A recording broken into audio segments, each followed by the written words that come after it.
Mirdita, të dashur qytetarë dhe qytetarë që ndiqni këtë bisedë timen me ju në rrjetet sociale. Së pari, ju përshëndes përzemërsisht. Ju falenderoj me mirënjohje të pakufishme për mbështetjen, për qëndrimin tuaj të pamposhtur ndaj këtij regjimi. Dhe kam kënaqësinë të konfirmoj se është pikërisht ky qëndrim janë kryengritjet tona paqësore, ato të cilat e kanë bërë Edi Ramën delen e zezë të mediave ndërkombëtare. Sot, si për asnjë lider tjetër të Europës, mediat e mëdha botërore kanë shpërthyer ndaj tij me epitete nga më të rënda,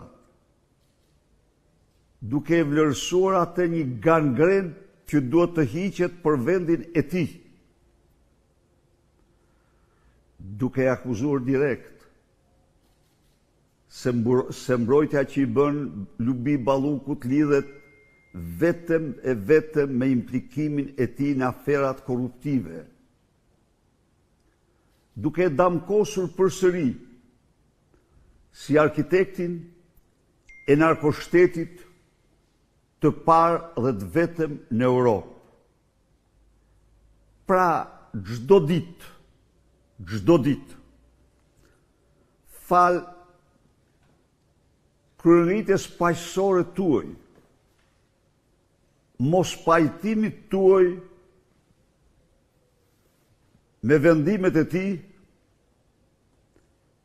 Edi Rama damkoset sa asnjë lider tjetër në Europë.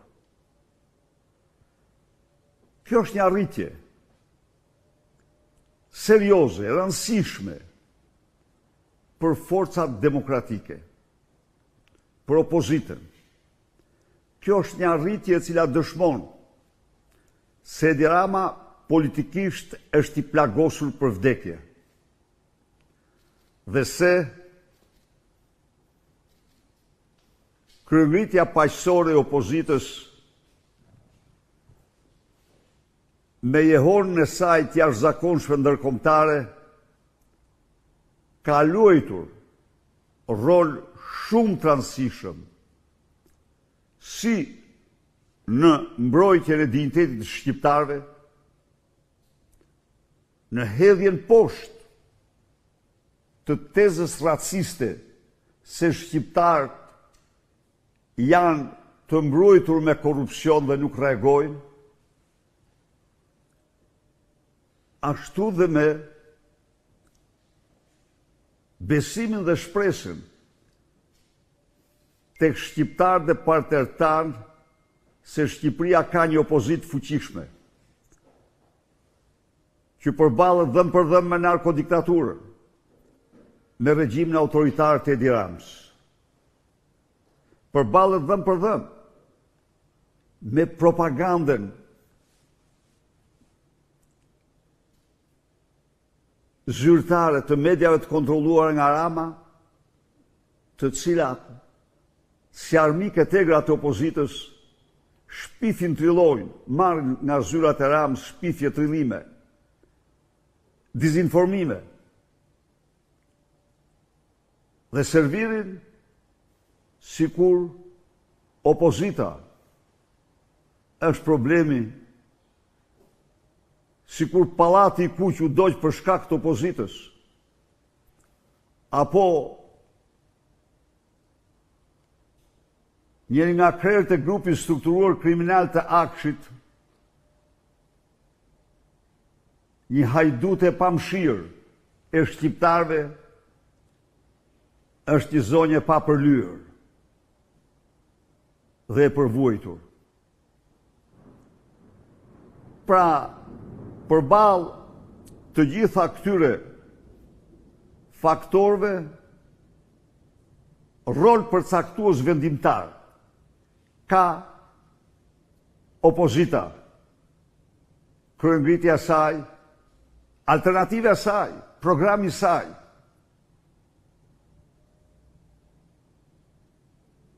Dje ne paraqitëm para shqiptarëve alternativën tonë për rendin dhe sigurinë, ku Shqipëria shqiptarët rezultojnë njerëzit më të pasigurt pas haitianëve, ku specialistë të shquar fakturën me shifra dhe faktet pa kundërshtueshme, pasigurinë e plot që mbjell narkoshteti për jetën, vërmëtarinë, të dhënat, punën e qytetarëve të vendit. Toleranca zero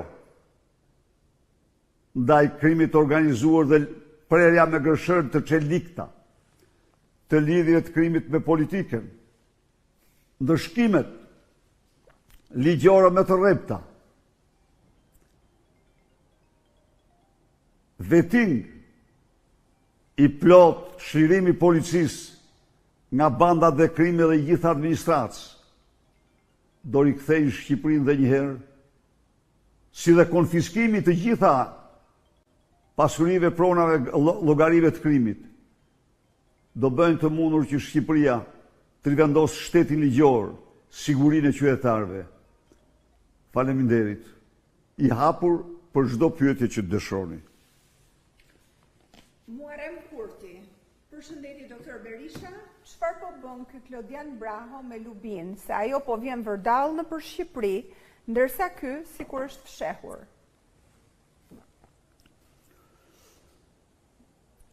Siç po e shifni gjerë tani, nuk ka asnjë vendim konkret pas deklaratës së Edi Ramës se çështja Balluku u mbyll. Ajo që ndodh është Balluku si kryeministër në hije, Balluku vendimar si kryesor në partinë e krimit, Balluku çdo ditë shkon në ministri dhe në agjensitë që drejtonte më parë për të vazhduar drejtimin e tyre dhe për ndryshuar dokumenta. Lubia është bërë të merr për deputet dhe drejtues të Partisë Socialiste. Nuk guxojnë t'ja përmendin emrin. Ajo ka rivendosur, rikthyer Oltjon Bistrin si koordinator kryesor të karteleve të drogës dhe organizatave kriminale. Çka do të thotë, ka rivendosur rrjetin e regjistrimit të kundërshtarëve që ju duhet asaj dhe Edi Ramës vendas dhe të huajnë. Pra, de facto, nuk ka një zhvillim konkret në drejtim të Lubi Ballukut dhe Edi Ramës, mbasi nuk duhet harruar se 60% e të gjithë materialeve në dosje Balluku janë për vetë Edi Ramën. Janë vila e stërvila të tëra pasuri prallore që i ka vendosur në emra të ndryshëm një mafje shqiptare ndërkombëtare angazhuar në këtë proces, por gjërë tani nuk ka asnjë veprim. Edi Rama ju deklaroi aso kohë kur hodhi poshtë heqjen e imunitetit se çështja Balluku u mbyll. Por nuk u mbyll për ne, Muharrem. Ne jemi në këmbë dhe ne do vazhdojmë kryengritjet tona paqësore gjerë në largimin e Edi Ramës. Ju jeni dëshmitar për efektin e tyre të jashtëzakonshëm. Faleminderit. Kristi Meshini, përshëndetje doktor, herën e fundit në protestën e 8 majit, Rrugës për te Ministria e Brendshme, kam ngrënë një plumë gome në këmbë që më mbeti shenjë për 2 ditë, 3 presione ujë për balë në trup dhe në fund u larguam të gjithë të qetë. Sa kohë do të kemi këto skenare, sepse kryetarët e degëve në përrethe qytete janë zgjedhur e rizgjedhur, ama në situatat të tilla qëndrojnë nga fundi i protestës bashkë me disa deputet. Sa kohë do të vazhdojmë luftën me topat e ujit e gazit lotësjellës, pa patur asnjë zhvillim, po veç braktisje dhe distancim nga demokratët, jo më populli që nuk ndjek. A ka ndonjë skenar ku një pjesë e juaja të bëj grevurie në parlament dhe pjesa tjetër të bëj protesta njëkohësisht? Mua personalisht, Rama më ka replikuar në një podcast live, ku më fton të jem pjesë e partisë së tij, por më thoni ju, pse s'duhet të ndjek atë parti të ka dhe unë ndonjë post e rrogë për të përballë me ujin dhe gazin lotësjellës pa asnjë rezultat. Çfarë ju siguroni ju demokratëve e qytetarëve që përballen në çdo protestë në vijën e parë me këto veprime? Të falenderoj për mesazhin. Por do të shtoja para se të përgjigjem një kërkesë ndaj teje. Imagjino pak në rast se nuk do ishin këto kryengritje paqësore, si do ngjante Shqipëria. Si do të dukej shqiptarëve dhe botës ky vend i poshtruar dhe nënshtruar nga një band hajdutësh. Unë të falenderoj shumë ty për pjesëmarrjen në protestë, por të ftoj të qëndrojmë të pamposhtur. Është e vërtetë që ke ngrënë plumë gome, të tjerë kanë në këmbë, të tjerë kanë marrë në kokë. Është e vërtetë ke marrë topa ujë apo të gjithë gazet të gjitha tjera, por të gjitha ato i ke marrë duke mbrojtur një çështje drejt të vendit tënd.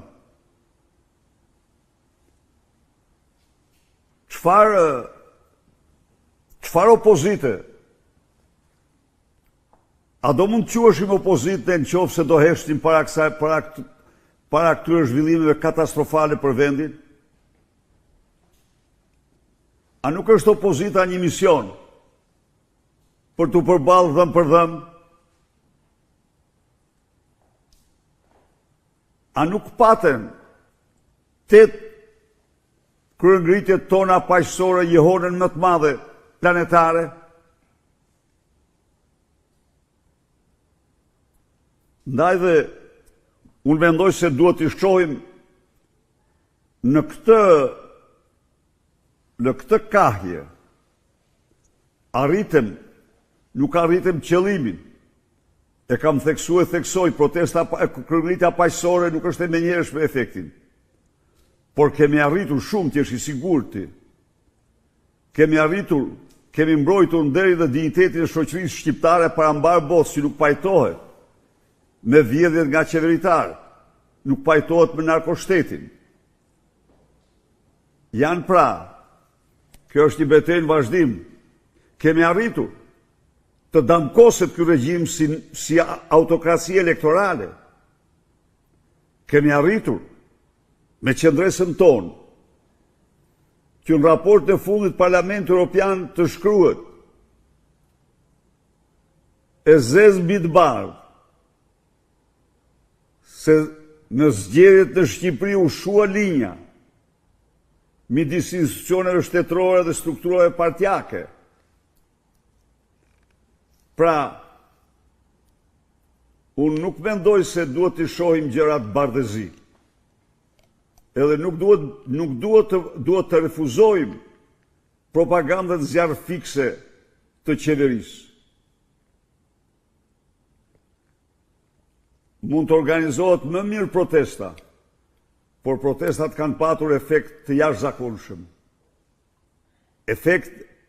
Protestat bën që Edi Rama të jetë në rreth të kuq, të udhtoj plagosur, t'jesh i sigurti, të garantoj se nëse nuk do protestoje ti me shokët e tu, teza se shqiptarët janë të mbrojtur me korrupsionin dhe ndaj Rama e mbron ballukun se qytetarëve nuk u bën përshtypje,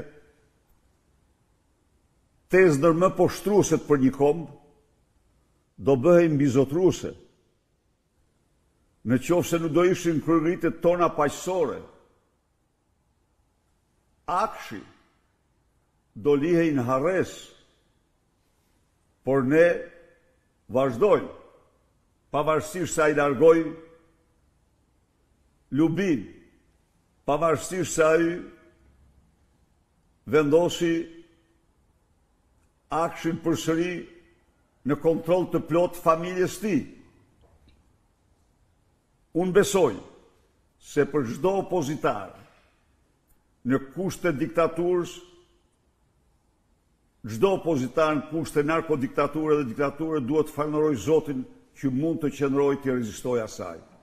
Natyrisht, ka dhe një rrugë heshtja, po heshtja është mbështetja më e madhe që mund të jepet diktaturës.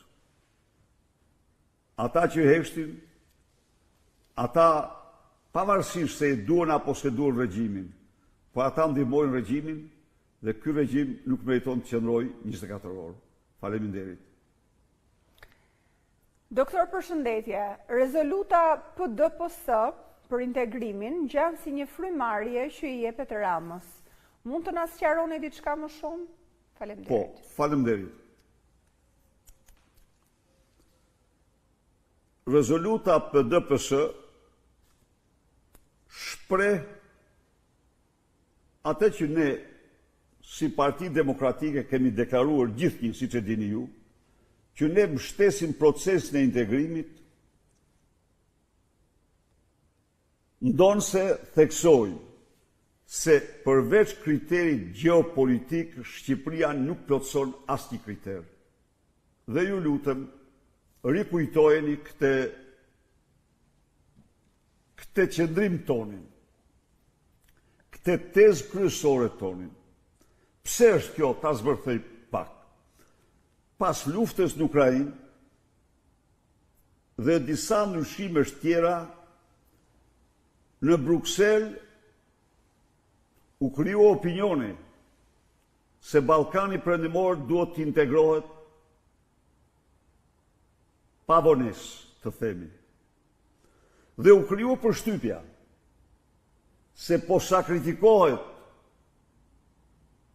platforma e integrimit bazuar në merit për shkak të predominimit të prevalencës të faktorit gjeopolitik.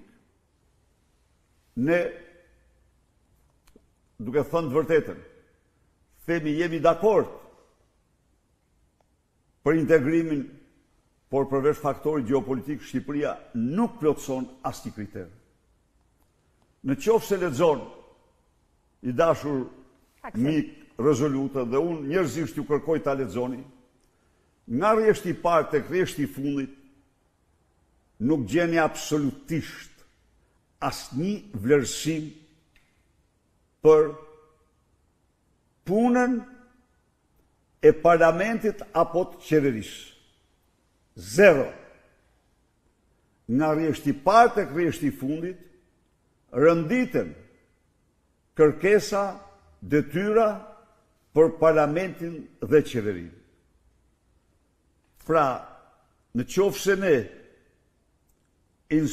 insistojmë që për të ecur drejt integrimit duhet të ketë një performancë, duhet të jetë një proces i bazuar në merit dhe në performancë, unë besoj se kështu ne mbrojmë interesat e qytetarëve.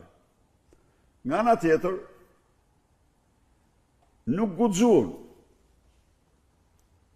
kundërshtarët tanë të mbrojnë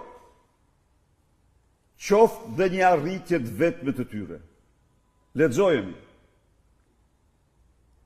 Lexojeni, por unë do t'u them ju, në qoftë se nesër do pyeteshin se pas 5 muaj Shqipëria do integrohet në Bashkimin Evropian kështu siç është, ne nuk votojmë kundër integrimit në Bashkimin, sepse kjo nuk është çështje e luftës ndërpartjake, kjo është çështje e shoqërisë shqiptare, kombi shqiptar, duke insistuar se integrimi duhet të jetë një proces i bazuar në merit dhe mundësisht lexoni dhe paragrafin e fundit të rezolucës, e cila përfundon se ky proces duhet jetë i bazuar në meritë. Kjo është e vërteta e saj. Edhe Xhezmi Dika paka shumë të njëjtën pyetje bëri, ndërkohë Fatmir Selmanaj në vijim të kësaj përgjigje thot e kam të qartë se rezoluta është në favor të shqiptarëve, pasi Partia Demokratike është partia e integrimit dhe antarësimit për Europë, që në fillimet e saj, por ju pyes, po kur ishte në opozit Rama, pse nuk na i votoi 3 ligjet? Sepse Rama është një armik i egër i shqiptarëve, i dashur mik. Sepse Edi Rama është kryeministri më anti-shqiptar, është i quajtur nga analist botror të famshëm gjerman, politolog dhe analist, si Pashiqi, si kryeministri më i mirë i Serbisë pas Pashiqit. Dhe e ka marrë këtë vlerësim për shërbimet jashtëzakonshme që i ka bërë Serbisë këto 13 vite dhe kundër shqiptarëve. Dhe askush nuk duhet të presë, ju lutem, që ne të bëjmë kopjen e tij në asnjë mënyrë. Ai është një person, por ne ama kemi luftuar me kurajo të madhe, kemi luftuar në kushtet më të vështira. Edi Rama është një armik, jo vetëm i kombit, po është një armik i demokracisë shqiptare. Shikoni që bën. Dekoron babajnë e tij Xhelat në një sfidë të hapur ndaj mira shqiptarëve që ranë për të bërë pavdekshëm genocidin komunist. Në Durrës i vën emrin një rrugët të Xhelatit Tjatit. Këtu në Tiranë dekoron Tjatin. Në vend se të denoj me forcën më të madhe dhe të kërkojë ndjes familjes Nela për firmën që ka vendosur Jati i tij, për varjen litar të një poetit talentuar dhe abdetar të pavdekshëm në veprat e tij. Me Edi Ramën nuk e ndjekim kur, ju e shifni, nga viti 2007 në vitin 2014, numri shqiptarëve në Shqipëri është rritur nga vitin vit. Nga vitin 2015 deri në vitin 2024, 47% e shqiptarëve janë larguar nga Shqipëria. Janë larguar 2 ose 3 herë më shumë se nga Kosova në zbatim të platformës Çubrulloviçit. Kjo është arsyeja, ju keni të drejtë, ato që ai ka bërë janë të vërtetë, ato janë antishqiptare, kurse ne jo. Ne e mbështesim, por ne çfarë kërkojmë? Ne kërkojmë që ky të jetë një proces në lobim, një proces në meritë dhe jo në lobim korruptiv siç e bën ai. Duke paguar këte ose atë dhe duke bërë të kundërtën e asaj që kërkohet në standardet dhe kriteret e antarësimit. Greta Beqiri, zoti Berisha, kur shohim që në disa emisione televizive poftohen figura si Mirlinda Karçanaj dhe Belinda Balluku, të cilat përdorin hapësirën publike për të mohuar akuzat pa u përballur me pasoja konkrete, a mendoni se kemi të bëjmë me një normalizim të justifikimit publik të skandaleve? Apo kthehen këto dalje mediatike në një lavatriçe imazhi për zyrtarët e akuzuar? Dhe sa e dëmton kjo, sipas jush, transparencën dhe llogaridhënien reale ndaj qytetarëve? Faleminderit Greta. Spari kjo është një dëshmi e tmerrshme e kriminalizimit të mediave të kontrolluara nga qeveria.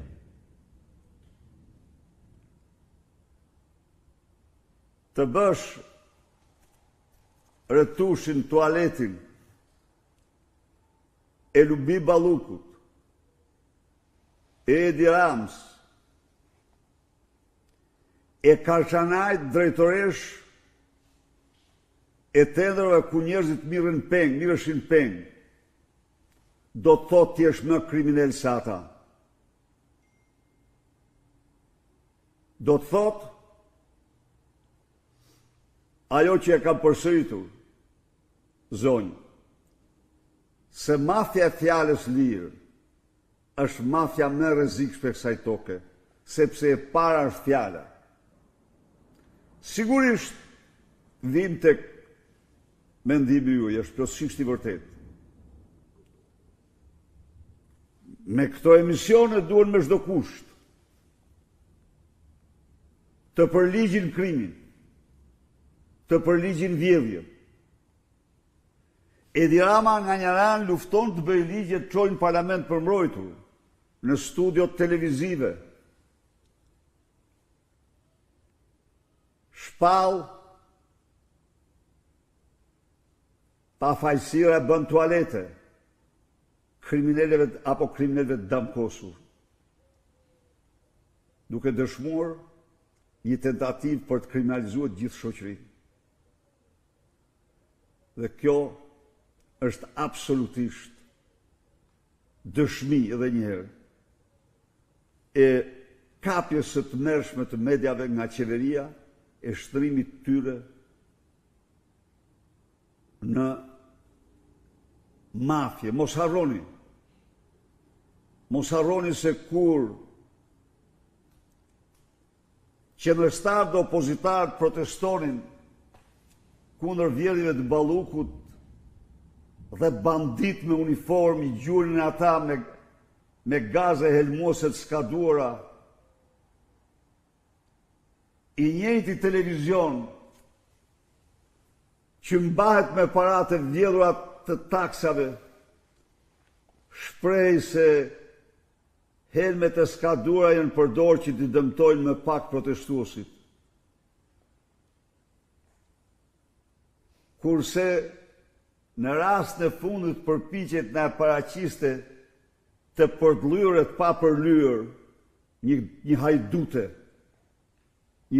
të pamshirë që ka fshehur 10 milion pasurive dhe të dokumentuara. Sajonin truke të turpshme. Sikur gjoja ajo që në ka viktim me një videoje, po kush po çan kokën për videot e saj njërën rreth para më topë. Qytetarët kanë hallet e vjedhjeve të saj, po çka bërë ajo s'ka kush kokën për te. Dhe që asnjë video s'është shfaqur. Po duhet ta largonim mendjen, shikonin thonë dhe kjo zonja e pa përlyer. Edhe kësaj bën video. Shiko deri ku shkon kriminaliteti në studiot televizive, manipulimi, ndaj dhe qëndrimi i Partisë Demokratike i hapur i prerë. Vetëm se u mashtrojnë ju të dashur qytetarë, vetëm se përpiqen të manipulojnë të vërtetat, vetëm se përpiqen të trillojnë për të mbrojtur padron që u japin paratë që vjedhin nga ju. Klisman Mhielli. Përshëndetje doktor, duket sikur çdo gazetar dhe analist i majt dhe i djath po bën çmos që t'i thuhet këtij populli që ju dhe Rama jeni në një marrëveshje të plot për çdo reformë. Unë si qytetare kërkoj nga ju që të bëni denoncim për të vendosur dinjitetin në vend, ose kësaj shoqërie do t'ju mbushat mendja që jeni në marrëveshje dhe humbja tjetër do t'jetë si ajo e Berlusconit 95%. Faleminderit. Çfarë ndodh këtu i dashur? E gjithë ky serial mafioz ka vetëm një qëllim. Mos harro. Se Edi Rama bën zgjedhje dhe opozita humbet zgjedhje.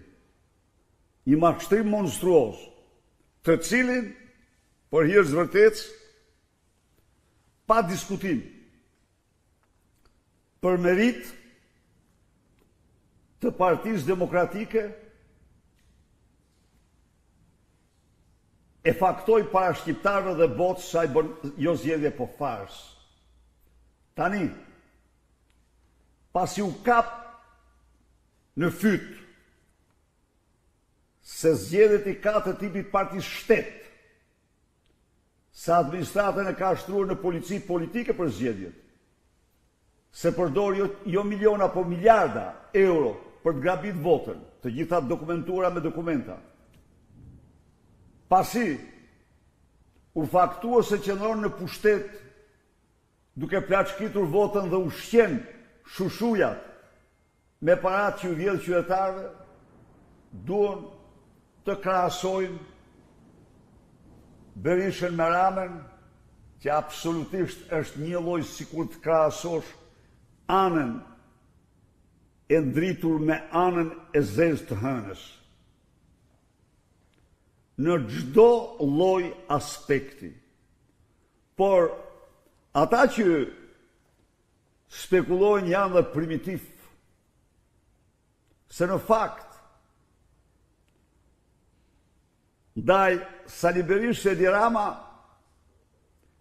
ka bërë gjithçka që do bënte babai i tij përveç asaj që se internon dot edhe se që mund bënte ndaj kundërshtarit politik, nga atentatet në mes të rrugës, tek arresti në shtëpi dhe akuzat falso, tek marrja e vulës partisë e tjerë e tjerë. Ndaj dhe o mik, ata që bëjnë krahasime duan të mbrojnë Edi Ramën, po Edi Rama është një bastard i atyre që i xhelatëve të regjimit, që ka futur në këtë regjim moralin e mëparshëm, ka rikthyer.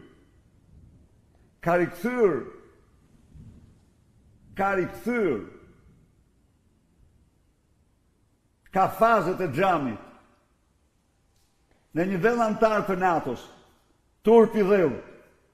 Në një vend që ecën drejt Bashkimit Evropian, turp i dheu. Tregon veten se është një spirokolek apo kriksaqram i vërtet. Pra, çfarë bëjnë? Pasi është dëmkosur me gjitha këto, hajde ta krahasojmë me Sali Berishën. Dhe kjo është në çdo lloj aspekti. Një njeri i shthurur në çdo drejtim. Një njeri që po i rrudhet truni nga droga, me shenja të sigurta. Nuk e shtojnë dot krahasorët. Nuk e shtojnë dot as sulmet që i bëjnë opozicë. Jo.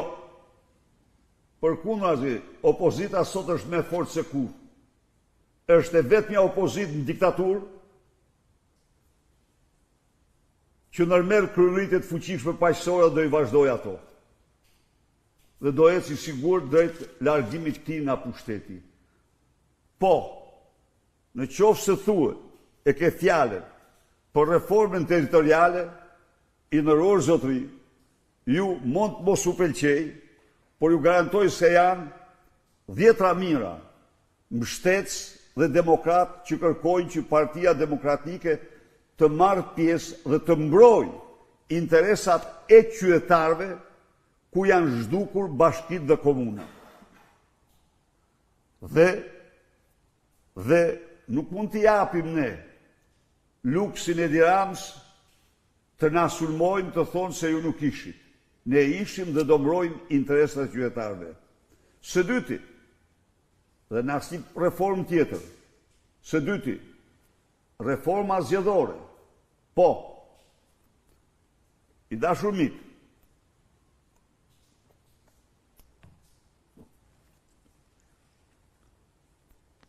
që në vitin 2021 gjersot, unë ju kam deklaruar me 10 herë, me 100 herë mos më shumë, se me Edi Ramën zgjedhje nuk ka, por unë do mbroj votën. Do mbroj votën. Ka patur pseudo-demokrat, ka patur banalist, që thanë ku mbrojt vota. Vota nuk mbrojt me Kalashnikov nga një parti demokratike. Jo. Vota u mbrojt kësaj here ja u thëmë në mënyrë të shkëlqyer. Lexoni raportin e Komisionit Jashtëm Parlamentit Evropian, i cili në paragrafin e parë për zgjedhjet thotë se kuadri zgjedhor i Shqipërisë lejon zgjedhje krahas kompetitive, por në këto zgjedhje linja midis institucioneve shtetërore dhe strukturave të partisë u shua. Do thotë zgjedhjet u zhvilluan në kushtet e partisë shtet. Ne qëndruam me forcën më të madhe, me durimin më të madh, me qindra fakte, dokumenta, ja ku është një libër këtu. Ky libër i ndëruar është dërguar në të katër anët e botës që provojnë se Edi Rama nuk bëri zgjedhje. Pra, por rekomandimet për përmirësimin e kodit zgjedhor janë të domosdoshme që të marrin pjesë, nëse ne nuk marrim pjesë, marrim përsi për vetfajsin pastaj. Çka nuk mund të ndodhi. Nuk përzihemi ne me asgjë me reformë, është thjesht një përpjekje dështuar e Edi Ramës për të mirësuar figurën e tij duke u krahasuar me Sali Berishën, po të krahasosh Edi Ramën me Sali Berishën, është si të krahasosh një njeri me djallin.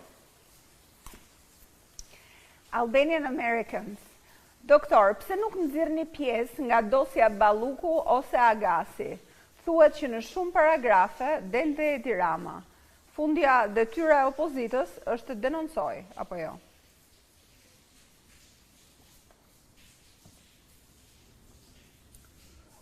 Dosjen Agasi nuk e kemi.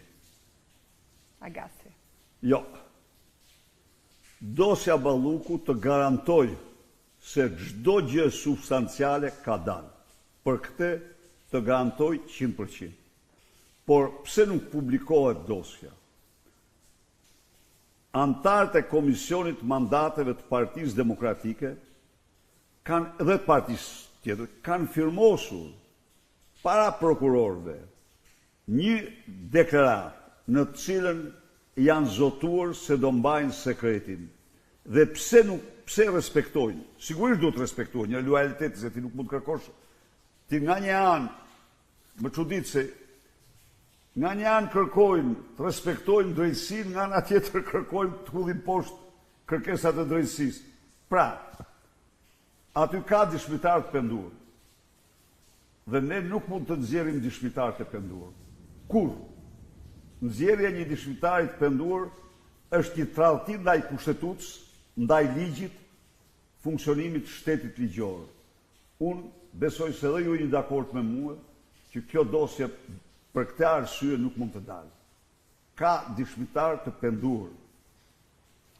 Liman Lama, përshëndetje doktor, a mund na thoni edhe sa metra ka kilometri i fundit se nuk pas ka të sosur? Të falënderoj miku im. Dhe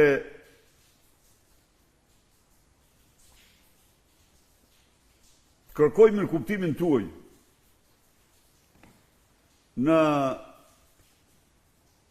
këtë shpjegim të shkurtër.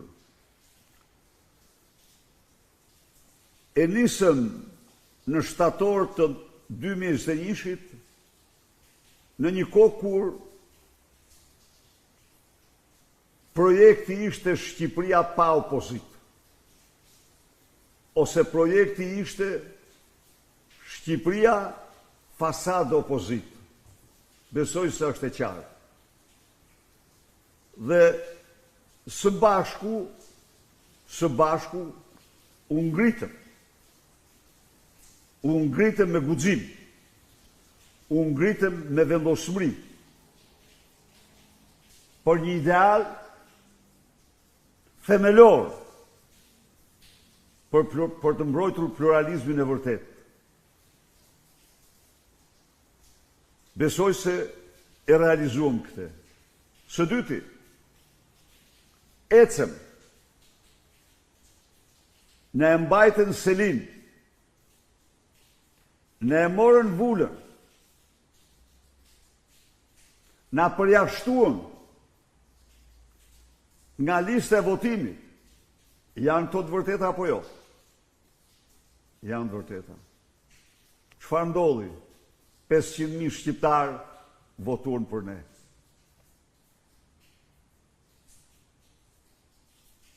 Edi Rama, pasi e pasës kontrollon me opozitën, gjeti si rrugën e tërve të tij. Vuri në arrest kryetarin e partisë opozitare kryesore, në arrest kryetarin e partisë dytë opozitare, në ndjekje penale kryetarin e partisë tretë opozitare.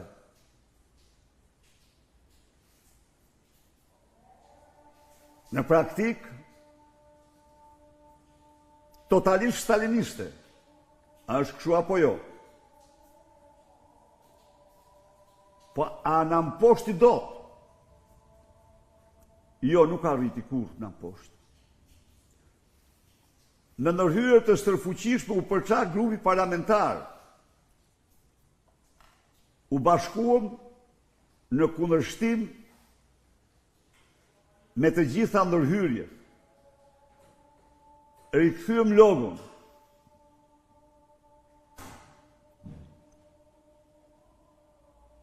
Morëm pjesë në zgjedhjet, janë të gjitha kilometra këto. Morëm pjesë në zgjedhjet lokale. I dhunoj nen për nen. Mbrojtëm votën. Librin e zi. A nuk ishim ne 3 ose 4 vite më parë, dashur mik, forca më e izoluar në Europë, në mënyrën më të pamerituar. Po pse në mënyrën më të pamerituar? Ne po luftonin mafjen ndërkombëtare, ne po luftonin mafjen shqiptare, ne po luftonin për pluralizmin e vërtet. Po qëndronim të pamposhtur në vlerat që besonin. Por ne ja dolem. Ne ja dolem dhe sot janë 8 rezoluta ndërkombëtare që damkosin Edi Ramën, damkosin farsën elektorale, damkosin persekutimin politik të Sali Berishës, Ilir Mec, Fatmir Mediut, të liderëve të opozitës. A nuk janë këto kilometra që i bëm bashkërisht dhe që a nuk është ky një udhtim e pik, i dashur mik, në përballje me regjimin më të korruptuar në Europë dhe narkoshtetit parë dhe të vetëm dhe mafia ndërkombëtare? Po, pse kilometri i fundit? Sepse të gjitha këto kilometra ne i bëm me sukses. Nëse cilin për këtyre kilometrash ne mund të mbeteshim. Unë do të them vetëm një moment do të ndalem.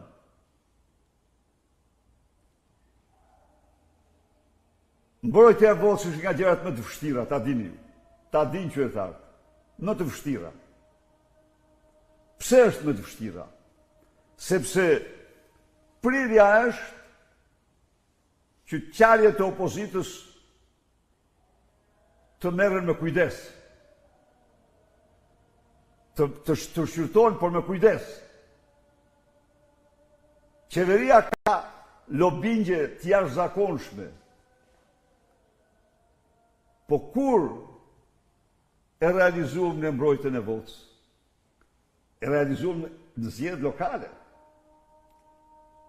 Me librin e zi ne bëm që rezolutat e miratura në Washington, në Maltë, në Phnom Penh dhe në Valencia, të gjitha para zgjedhjeve të përgjithshme, procesi zgjedhor në Shqipëri të damkosej si farsë.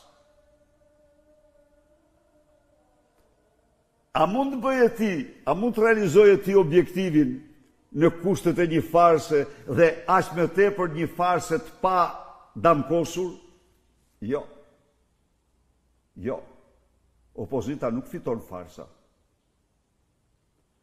Pra, ne i bëm këto kilometra. i bëm si opozite pa mposhtur dhe e vërtet.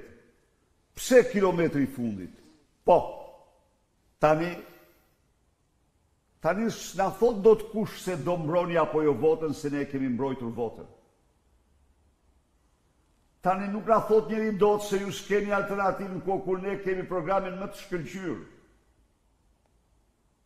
Program që se ka pas ndonjëherë Shqipëria. Tani nuk thot kush se jeni të izoluar në një kohë kur kemi mbështetjen më të madhe. Por e kemi bulevard tani? Jo. Nuk e kemi bulevard. Kemi diktaturë. Dhe diktatura prap me vot nuk ikën. Cili është atër objektivi? Objektivi është largimi e Edi Ramës, krijimi i qeverisë teknike. A janë hedhur bazat për këtë kërkesë? Po.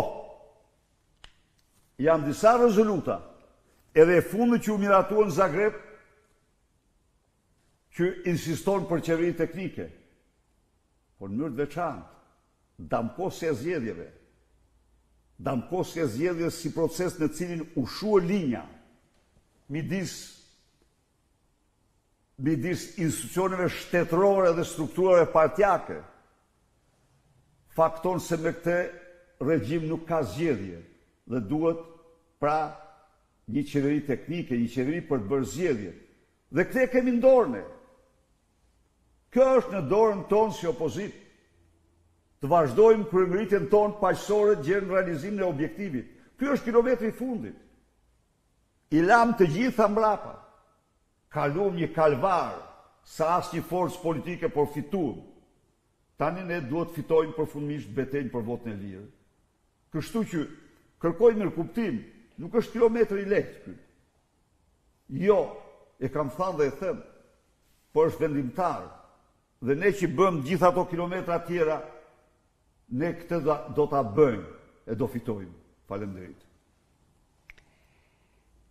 Shoqëri Myrtollari, doktor përshëndetje, në Durrës Jahtë Marina po ndërtohet me kosto 450 euro, ndërkohë që Rama e ka caktuar atje çmimin e referencës 2000 euro. I kanë falur portin më të madh në Shqipëri dhe taksat.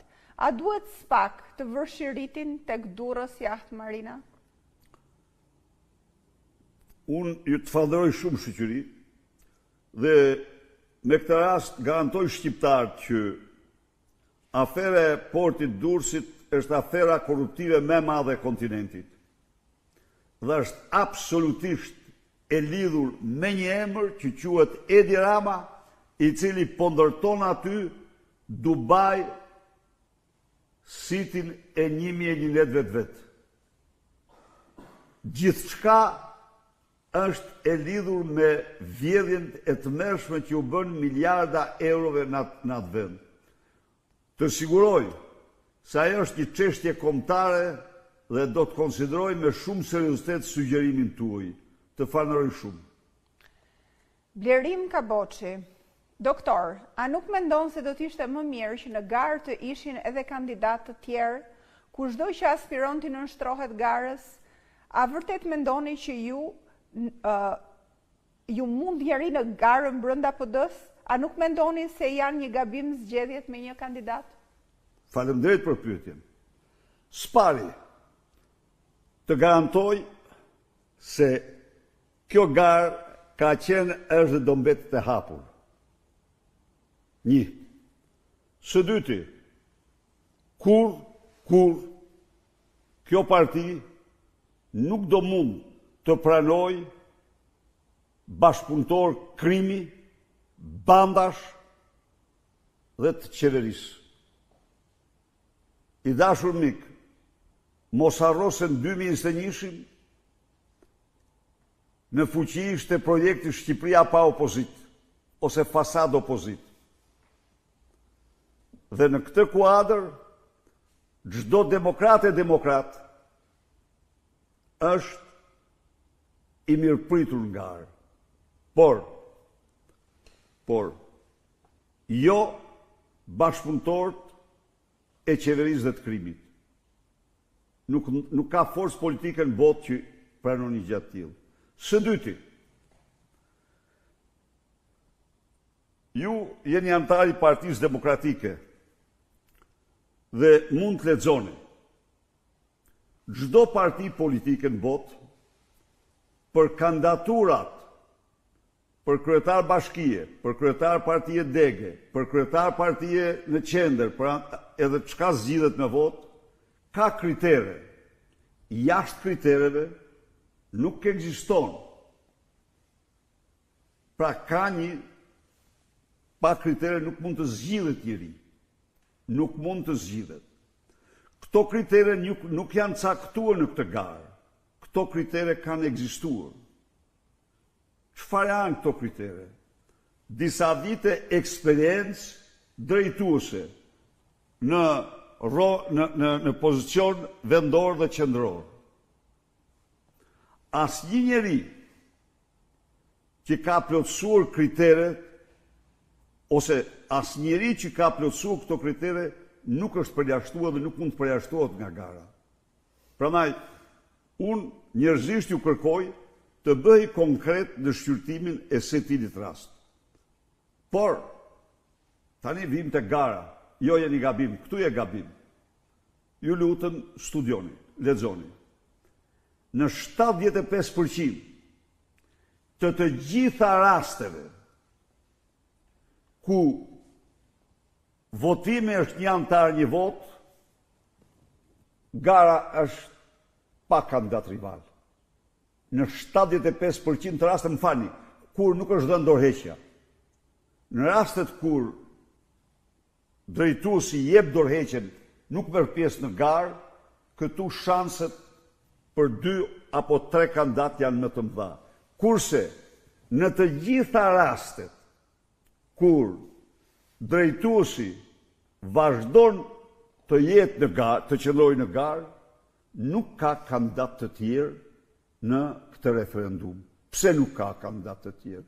Sepse, jo se ka asnjë pengesë, por sepse nuk dëshirojnë të marrë një hap të pasigurt për veten e tyre. Ndaj dhe, edhe njëherë, në të gjitha rastet të studiuara, në të cilat kandidati që vazhdon, drejtuesi që drejton partinë, qëndron në garë, kandidat të dytë në 75% të rasteve nuk ka. A është kjo garë plotësisht legjitime? Legitimiteti i kësaj gare përcaktohet nga vota e lirë e antarësisë. Kjo është gara më e plotë, më eprore se çdo garë tjetër. Është referendum për kryetarin e partisë. Ani, në këto kushte,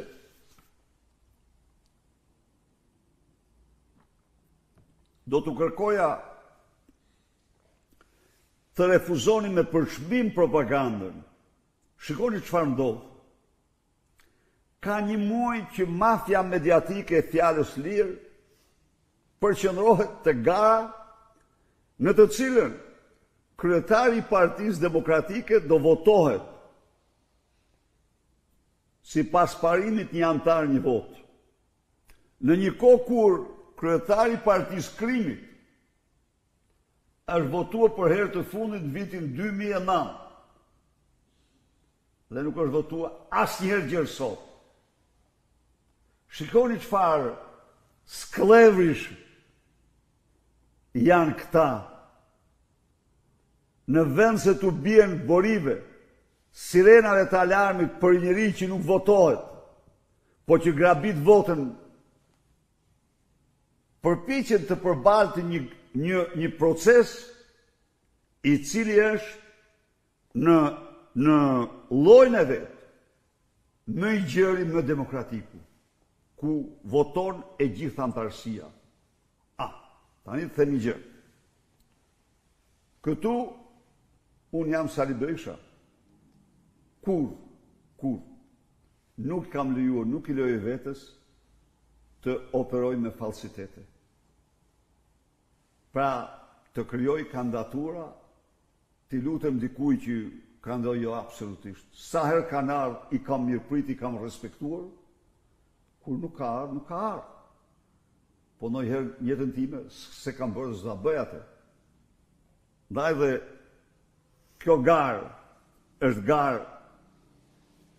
gara më moderne, që zhvillojnë 75% të rasteve, sigurisht po të kishte kandidaturë tjetër, edhe më mirë do ishte. Por, vota një antar, një vot, është forma më supreme e zgjedhjes. Linord Gërmonji, po afrojnë zgjedhjet e brendshme në parti dhe në forumet drejtuese. A do të ketë një hapje më të gjerë të Partisë Demokratike ndaj shoqërisë civile, profesionistëve, akademikëve dhe figurave të reja publike?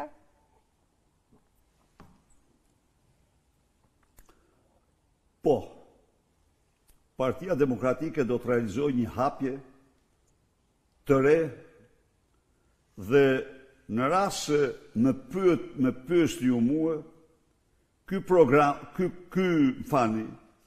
kuvend që mblidhet do ketë si objektiva madhore ripërtritjen e partisë, programin e saj, modernizimin e partisë. Një parti moderne. Këto do të jenë shtyllat kryesore dhe natyrisht kryengritja paqësore si rrugë e realizimit të objektivave.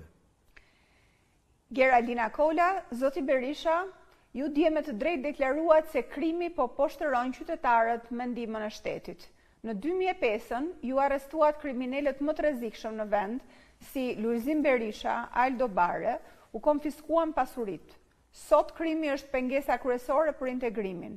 A janë partnerët të shqetësuar për këtë dhe a do të kemi në 2052 kundër krimit? Jam plotësisht dakord me ju, zonja Geraldina. Problemi numër 1, absolutisht më i rëndë, është krimi, droga dhe korrupsioni, të lidhura me këtë regjim. Në 18 muaj, pas ardhjes pushtet në vitin 2005, u arrestuan 1050 bos dhe antar të 206 organizatave kriminale. U vendosën para ligjit, mbi 10 prej tyre morën dënime për jetë. Mbi 10 prej tyre, 3-14. Morën dënime për jetë. Pasi erdhin pushtet me moton qelbësirat gjitha ngjyrave të bashkohemi kundër Sali Berishës, Edi Rama i nxori nga burgu një nga një ata. Përveç njëri të gjithë. Edi Rama vendosi lidhje organike me kartelet e drogës. U dha atyre portet, autostradat, pikat e kufirit.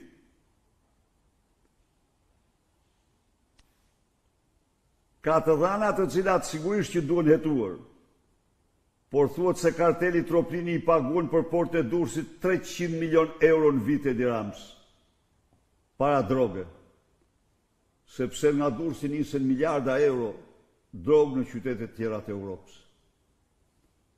Si thoshte Giuseppe Grillo, bosi, kryesor i draghetës në veriun e Italisë, po na shkatrojnë shqiptarë, thoshte, me kokainën, se po ja u marrin të gjitha monopolet dhe në krye të këtij aktiviteti qëndron Edi Rama me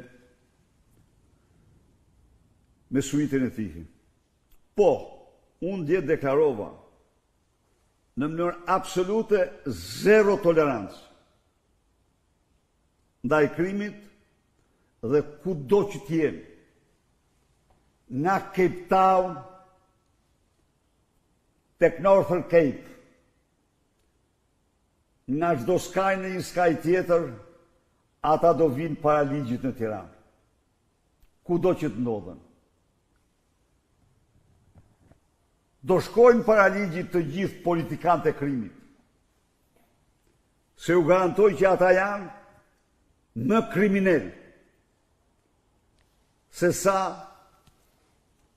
kriminalët e bandave apo të podrumeve, të karteleve. Do të priten me forcën e ligjit të gjitha lidhjet e politikës me krimin. Do të çlirohet policia nga gjitha bandat, gjykatat, prokuroria. Do ndërshkohen ata që mbrojnë krimin dhe dosje e krimit në këto institucione. Një agjenci e veçantë për të gjetur të gjithë pronat e krimit në Shqipëri dhe jashtë vendit do krijohet dhe për t'ia kthyer publikut. Me një fjalë, do kthehet siguria në vend, do kthehet shteti ligjor dhe qytetarët shqiptar do kenë të garantuar jetën, pronën, veprimtarinë e tyre, të dhënat e tyre, jo si sot që i përdorin bandat dhe kartelet. Këto ishin pyetje, doktor? Një mesazh për mbyllës? Ju falenderoj shumë për pyetjet shumë të rëndësishme që ju më bët, për ndjekjet që i bët kësaj bisede, dhe ju garantoj se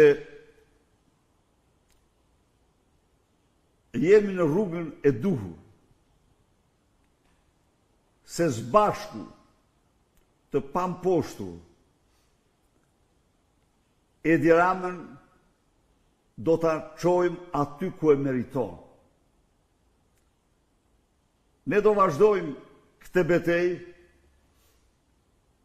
e lodhshme, raskapitse, me sakrifica, siç e përshkrovi ai qytetari që mora plumin në këmbë, mora gazin në fytyrë e tjerë me radhë, të gjitha këto të vërteta. Po gjë në botë që të na ndaj ne, pa arritur jemi në kilometre fundit. Këte kilometrë ne do ta bëjmë dhe do shpëtojmë Shqipërinë, do shpëtojmë shoqërinë shqiptare nga një e keqe që se ka patur përveç se në kulmin e nënvërhoshës asnjëherë gjë sot. Faleminderit.